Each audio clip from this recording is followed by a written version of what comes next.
Welcome to the Loveland All-Sports Podcast, sponsored by Meredith DeWitt of Brittany Fritch Realty, Loveland's #1 boutique brokerage. Contact Meredith for any and all of your real estate needs at meredithbfteam@gmail.com. This episode is a treat as I sit down with state championship wrestler Elizabeth Madison and her head coach, Coach Chris Switzer. We learned about her last 4 years on the mat, what motivates her, and what's next for her college career and her goal to wrestle in college. So sit back and enjoy this episode.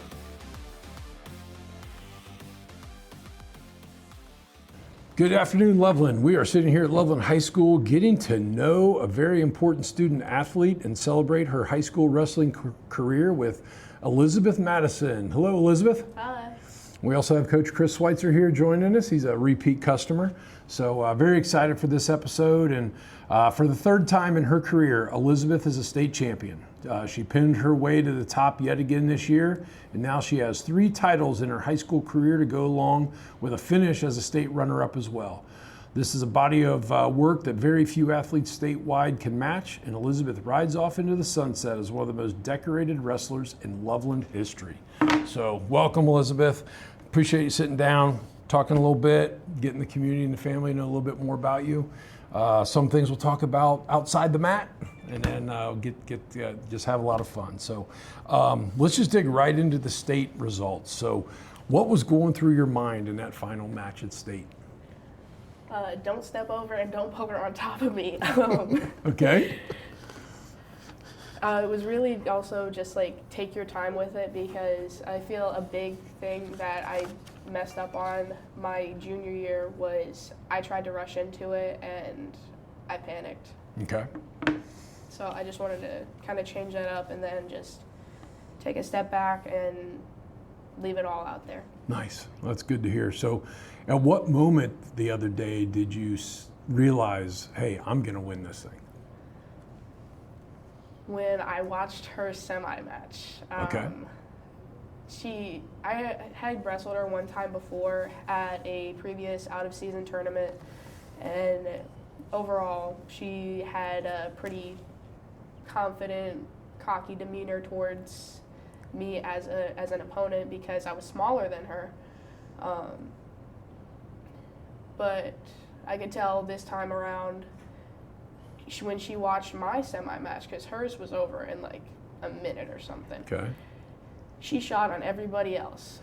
But watching her in the hallway after I finished mine, she didn't have that look of, I'm going to go get you. It was of, I'm not ready for this. Really? Right. And that's the difference between cocky and confident. You were confident. She was cocky. Coach, anything to add to that moment? I think when you go up to the state wrestling tournament, there's a lot of downtime, and a lot of it's managing her and keeping her on pace to be ready and to make sure that we're not overconfident. Like, that's a big word. We talked about that from the year before, learning from our mistakes, making sure that we put what's right in front of us.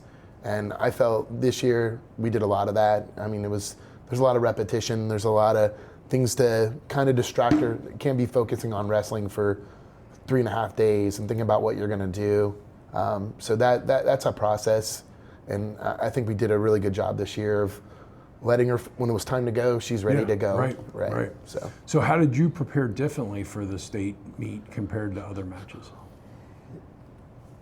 I kept like my reps the same. I kept my warm-up the same. I'm a very big reps person, so the more comfortable I am with my number of reps, the more prepared I feel. And instead of just like trying to just wing it and just try to overpower and rush everything, I took a step back and I looked back on what I did my freshman, sophomore year to where I made it back to the finals in my junior year.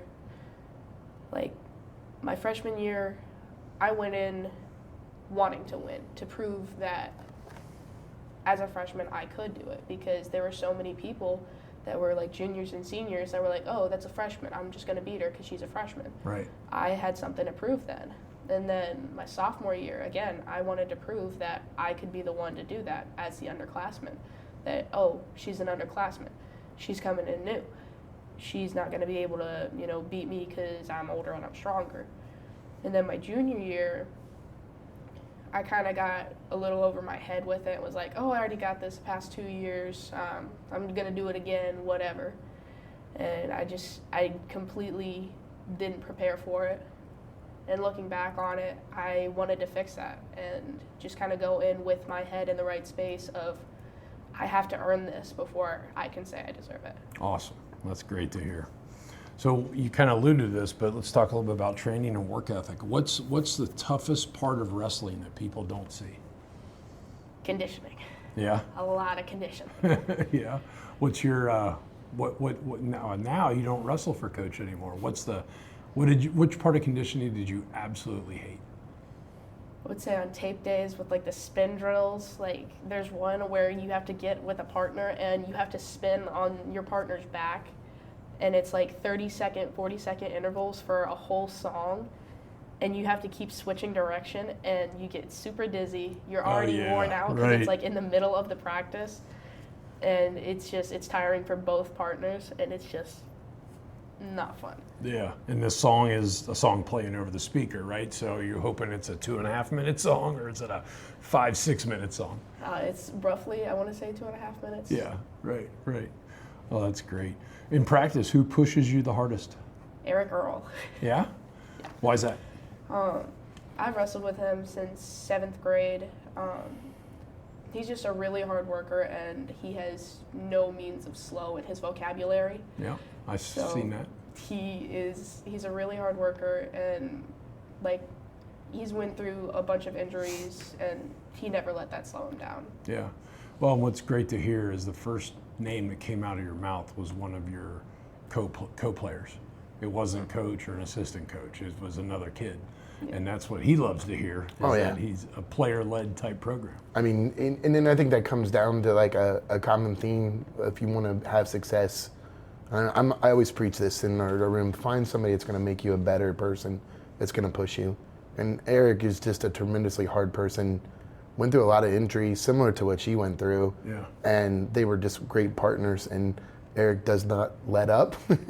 And she had a black eye most of the year from wrestling him in there. I mean, but that's the kind of thing you need. That's having somebody push you. And I constantly told her, we go to the state tournament, you're not going to see somebody shoot or be that strong. Your partner's the hardest thing you've done all year and wrestled because he was relentless. That's great. Now, talking a little bit about the injuries. So you had a setback this season. Yes. What happened there?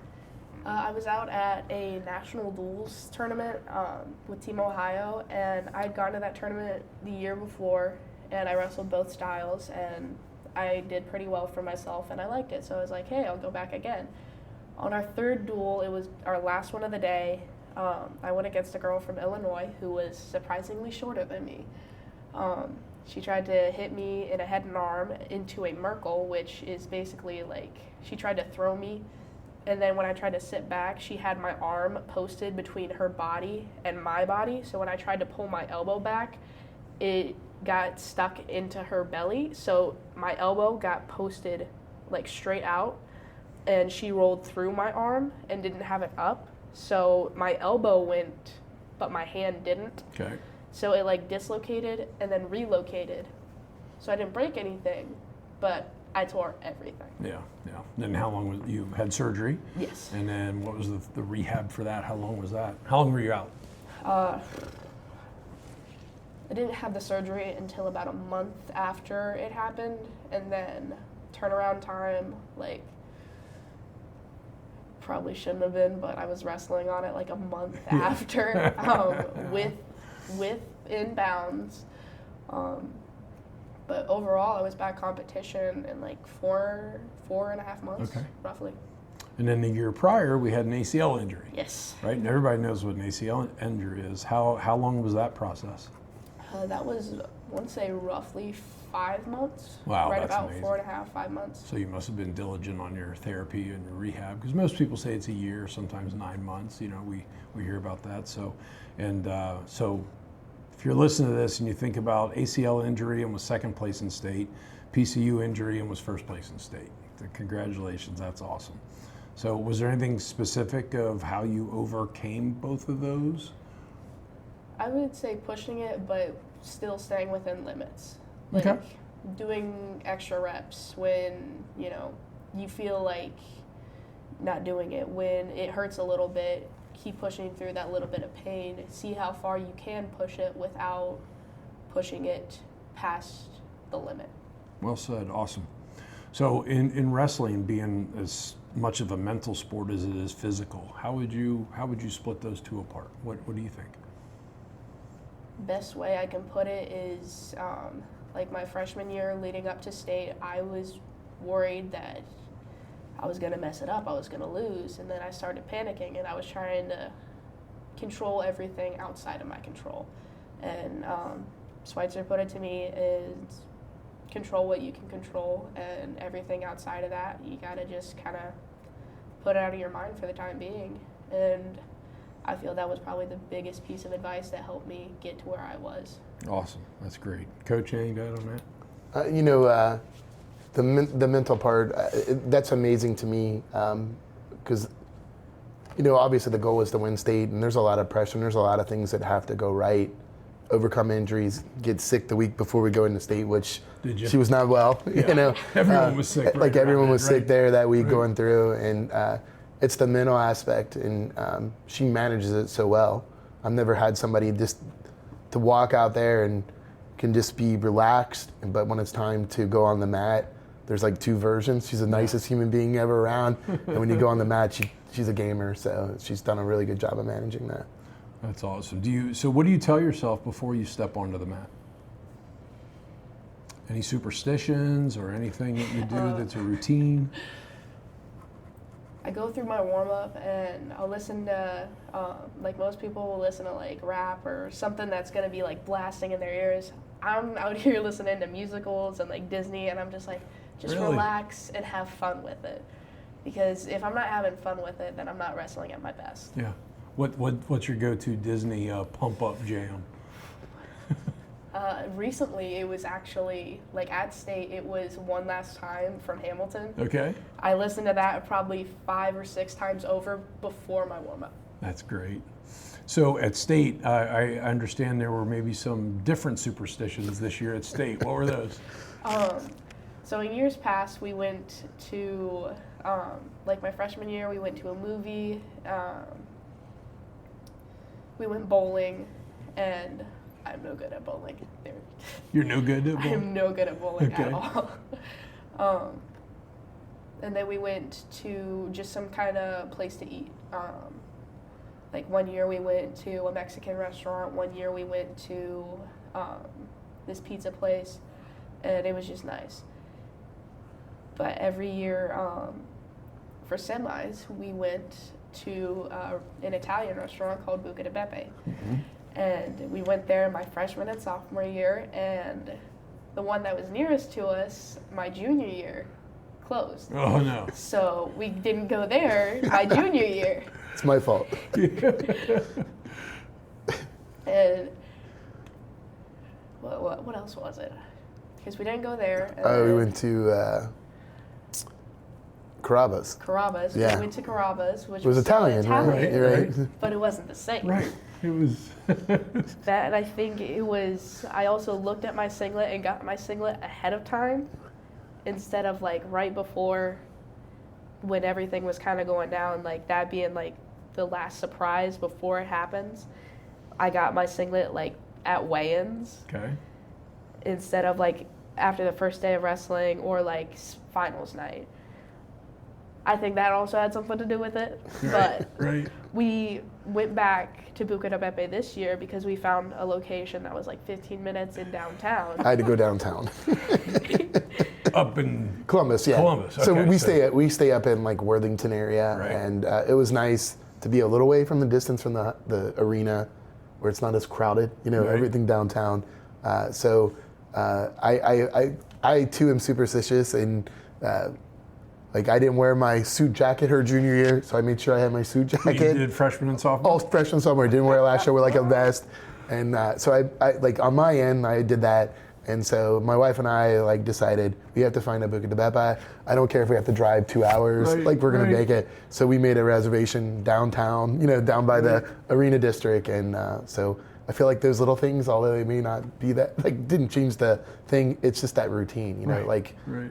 And I think we did it really well this time around. Yeah, it makes it fun too. Yeah. I mean, so yes, you overcame an ACL. Yes, you already won state twice, but it's coach's fault last time, right? With the wrong He restaurant. didn't wear the right vest and he didn't go to Buca de Beppo. Oh, that's great though. So, I mean, 3 states in 4 years, 1 runner-up state. I mean, what does it mean to you to win a state title in girls wrestling? Like, I can't even wrap my head around it. It's like, I keep getting congratulated on it, and I'm just like, I just wrestled, and Right. you know, it's still a bigger idea than I can actually think of. Like, I'm the first one to do this, not just for girls, but at Loveland. I was the first one to get this many and get this far. But I'm also excited to see who else is going to come up and try to beat that. Right. That's great, and especially because it was, you know, when girls wrestling became an OSHA sanctioned was 4 years ago. Right. So yes, you were the first, and you set the tone, and like the program that you have helped him build, it's awesome. I mean, it's great to see. So thank you on behalf of the community, but congratulations as well. That's cool. And with that being said, you know, we now you're trying to pay it forward to younger girls. What would you say to younger girls that are thinking about trying wrestling? If you're hesitant about it, I would say definitely come out to like an open mat or just like a practice to, like, if you really don't like it, that's okay.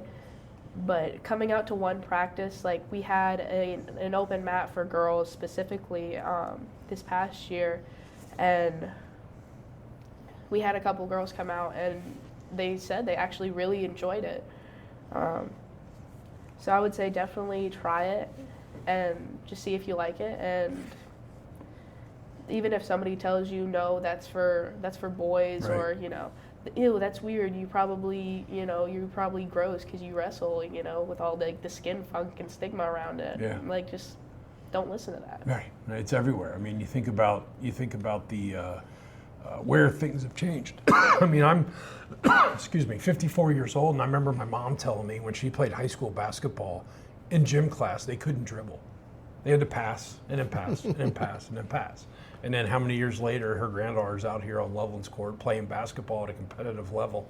And then you think about, you know, how awesome girls basketball has become. And then you think about wrestling is now where that was back in the 70s when it started taking off. Coach, anything else to add to the future of girls wrestling? Well, it's certainly like on the level, it's the state level. It's one of the fastest growing sports, not just in the state of Ohio, but nationwide. Yeah. It's been.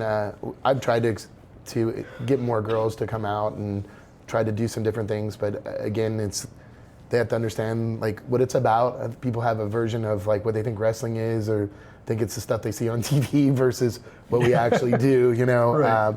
I think there's still that stigma, like, oh, it's a boys' sport. And I certainly am, our room, we always break things with family. And it's one team. Like, I don't separate the boys and the girls. We work together, have the same expectations. Yeah. And, try to make people better people. You know, that's what it comes down to. So she certainly represented that and opened that door and become somebody that set the bar very high. So hopefully some people accept that challenges.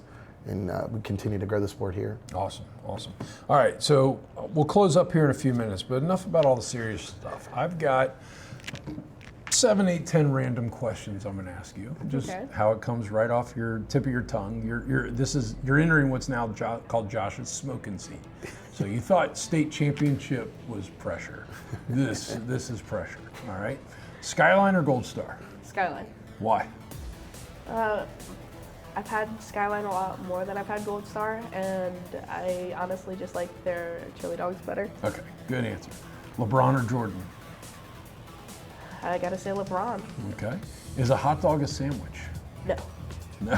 Are you sure? Yes. You answered that quickly. I agree. What was your first concert? I've never been to a concert. Oh, no. All right, well, you have a little free time now. Maybe get your brothers and take you to one, right? Do you eat cereal? Occasionally. Occasionally, when you eat cereal, do you put milk in the bowl first or cereal first? Cereal. Okay, try milk first. It'll change your life. Kendrick or Drake? Kendrick. Madonna or Taylor? Madonna. All right. Do you eat peanut butter and jelly? No. You don't? Okay. Well, I don't want to ask that. Okay. If money's no object, what sporting event would you like to attend?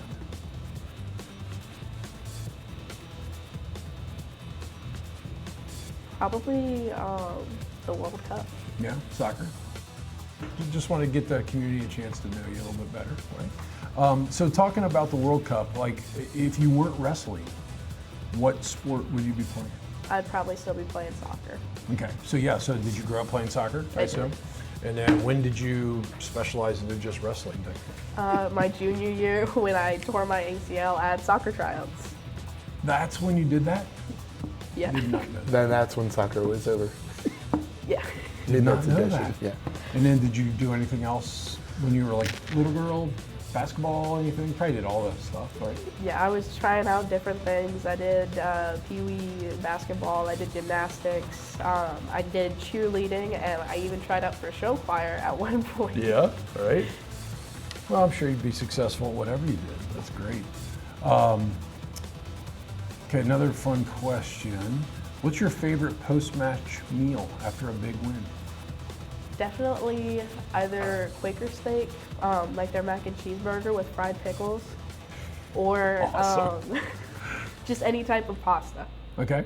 Well, I did see a picture on Twitter or something that Coach posted. You had a big old bowl of ice cream after the state match. What was that about? That was at Buca de Beppe, our semis night. Okay. He ordered 2 of them. I split that one with my teammate Tori, and I gave the other one to my older brother. Okay. And he's huge, so he ate it by himself. Right. And then I don't like chocolate ice cream by itself, personally. I prefer plain vanilla, given the option. Okay. So I ate the vanilla off of it, and then I gave the rest to my brother, which was at least a good quarter of that cup. That's funny. So talk a little bit about your brothers. My sons were different ages, and your older brother, my one kid played football with, and then Randall, right, Yes. is a year younger than my kid. So how were they growing up? Were they part of your success, or? Gary started out wrestling out of the 4 of us. Okay. So he likes to try to take credit for everything. He was like, you wouldn't be doing this if I didn't do it. Right, Like, you know right. what? Sure. You gonna wrestling? Oh, yeah. Probably not now because He's getting bigger? He's like 240, 245. Yeah, right. Like, after he graduated, when he was in school, he was always, like, on the thinner side. It was, like, really skinny. And he was always, like, 10 pounds under whatever weight class he was supposed to be in. And then he graduates and then packs on 40, 50 pounds. And he's Yeah. like, where did you come from? Yeah, right. And I'll still wrestle with him, semi, but I won't, like, actually wrestle him because he is a lot heavier than me now. Yeah, right. That's not fair. That's why we have weight classes, right? Yes. Right. Randy is a character. He likes to think that he's big stuff, and he's like, if I was a girl, then I'd win and get more state titles than you, so you're not that good. I'm like, okay then. That's great. And you coached all of them, right? So, I have. So, interestingly enough, when my oldest son, who's a senior now, he started wrestling in 2nd grade, and that was the first time I saw the Madison, all 3 brothers and her, come into youth because I was at the youth practices and got to know all of them pretty well. So, known them for a long time. That's great. Well, I know, we always see your mom on the sidelines taking pictures all over the place, and your dad was involved in Loveland football, so it's everyone knows your name. So, who would you say has the biggest impact on your success? A coach, a teammate, family? You have to pick one. I can't. It's a combination of I all know. of it. I knew that's how you would answer it because you're humble and you're doing a great job, but you got to pick one. I would say my drill partner. Okay. That's awesome. That's great. Again, we talked about that before, so good to hear that. So what's next? You got a Pittsburgh match coming up I just heard about. I do. What's that about? So out this weekend, This coming Saturday, right? yes, Okay. I'll be out at I think it's the Dapper Dan dual tournament. And I want to say this is like the 2nd or 3rd year that they've had girls out there. It's mainly seniors, that he reaches out to that I know of. I'll be wrestling with Team Oklahoma against PA. Okay. So I've also kind of looked up my opponent already, and not saying I'm confident about it, but Confidence better than cocky. Good. and I'm actually really excited for it because it's not only gonna like be a big promotion for my name in the wrestling community, but like they're gonna get me a bunch of gear, which I'm pretty excited about. Yeah. And there's like an all-you-can-eat banquet going on, and I'm like, you know what? Might as well. Right. And Coach, are you going to be able to attend that? Absolutely. So my wife and I were heading out for vacation this next week, and happened to work out perfectly that was the first day we were leaving. So we're going to make a detour to Pittsburgh before we start our vacation. I wouldn't miss it. She's been pretty modest. This Pittsburgh Classic is like the best kids in the United States wrestling against Pennsylvania. It's a class event. Yeah. And quite the honor to be included in it. So I wouldn't miss it for a world. And so I already bought my tickets and ready to attend and watch her wrestle one time. I'll be in the stands. I might work my way to the mat. Is he going to be okay? You'll probably hear him now. You know Yeah. when he yells and when he yells it and why, and you'll definitely, your ear filter will figure that out. That's great. Well, good luck Saturday at that. And what's next for you after graduating? Any goals for beyond high school? College. Okay. Just kind of go through. I want to get my bachelor's to go on to labor and delivery later on, and I want to wrestle all the way through college. And that's like the main thing that I'm looking for is being able to wrestle and still get a good education for the future that I'm looking for. Yeah, that's great. I mean, because nursing will be awesome. In nursing, that's what you're talking, like labor and delivery, working for an OB in the nursing world, right? Yes. So the demeanor, though, from being a nurse from being a wrestler, you're going to have to separate those, right? Any locations that you're looking at or hoping to get attention from? I've been looking out at Mount Union. Their coaches have been very persistent throughout my recent career. I've had a couple coaches reaching out here and there, especially now after state. But they've been pretty consistent. And another one that's been more recent was Point Park. Okay. So I might go down for a visit there since I'll be in the area. Okay, great, good. Well, anything else to add, you guys? Great conversation. Okay. Coach, you got to be proud, man. I am. You know, it's a product of like everything you want as a coach, doing things the right way, putting in the time, being a good teammate. You know, I've had the experience of having one other state champ back in 2014, and it comes down to that common denominator of like doing things right. Not just on the mat, being a good person outside of wrestling, being a good teammate, always working hard, and she certainly represents every aspect of that. So I'm not surprised by her success and was pretty confident she was going to have a great career. So Awesome. Super proud of her. Awesome. Elizabeth, anything else to add? Any shout outs you want to give to anybody that helped you get here or anything? Shout out to my mom Yeah? for always taking pictures and always being on me about eating extra snacks when I need to be on weight. Yeah, that's good. That's good. No, it definitely takes an army to do something as successful as you did. So congratulations. It's been great getting to know you, and I know the whole community is going to be wishing you the best of luck in whatever you decide to do in the next coming year. So thank you. Thank you. This episode was sponsored by Cappy's Wine and Spirits. As spring is knocking on the door, hit up Cappy's for all of your social needs. Great bands and fundraisers continue. Thanks for all that you do. I hope you enjoyed my conversation with Coach Switzer and Elizabeth. You certainly should be proud, for all of us in Loveland are very proud for what you've done to grow the sport of girls wrestling and put Loveland on the map as we grow this sport even more. Please shoot any future podcast ideas you want to lovelandallsports@gmail.com. Be sure to follow us on Facebook at the Loveland All-Sports Pod. Peace.